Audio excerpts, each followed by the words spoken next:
Hello, my name is Suman, and today we're going to look at the biblical meaning for the word bread.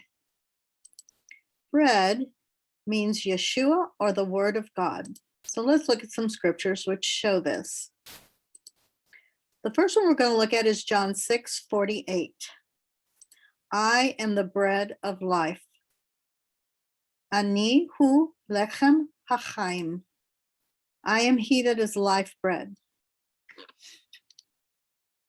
Lechem hachaim is the bread of life.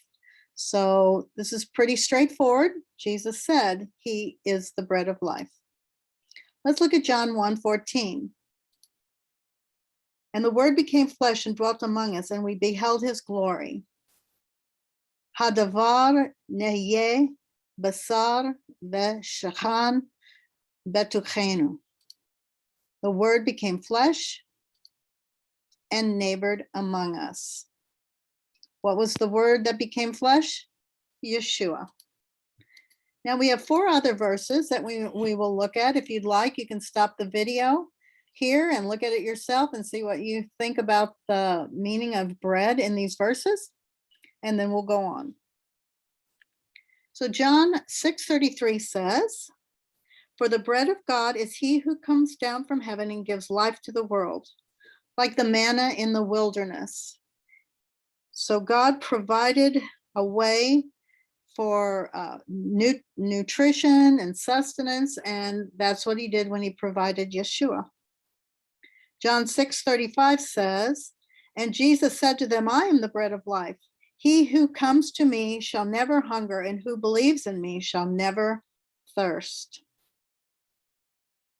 Matthew 12:4 says, "Now David entered the house of God and ate the showbread." Well, there were 12 loaves representing the 12 tribes.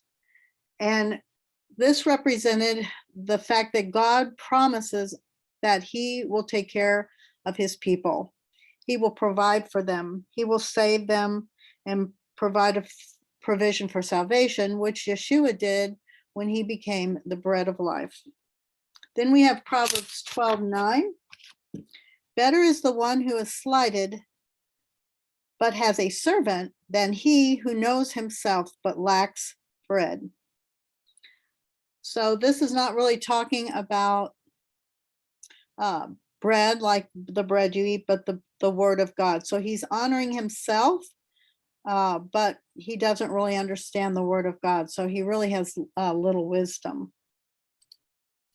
So when we look at communion, we have the wine and the bread. The bread represents the body of Yeshua. It was unleavened bread in his day because unleavened represented a sinless life, bread without yeast, yeast representing sin. Matthew 26:26 says, "And as they were eating, Jesus took bread, blessed and broke it, and gave it to the disciples and said, 'Take, eat, this is my body.'" So let's look at some Shabbat tradition. It's a Shabbat tradition that you have 2 loaves of bread for the Friday night meal. Why is it necessary to have 2 challahs at every Shabbat meal?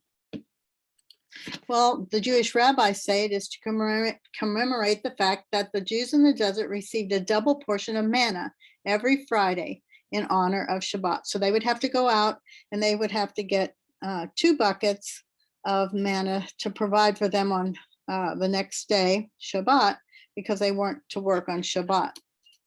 But could it also represent Jews and Gentiles together in Yeshua? Yeshua being the word of God. So both of us believe in the same word of God. So in 1 Corinthians 10:17, it says, "For we, being many, are one bread and one body, for we are all partakers of that one bread." So when we all believe in Yeshua and we all have the same word of God that sustains us and speaks to us of our salvation, then we are one. Next time, we're going to look at the barley. Thank you so much for being a part of this lesson.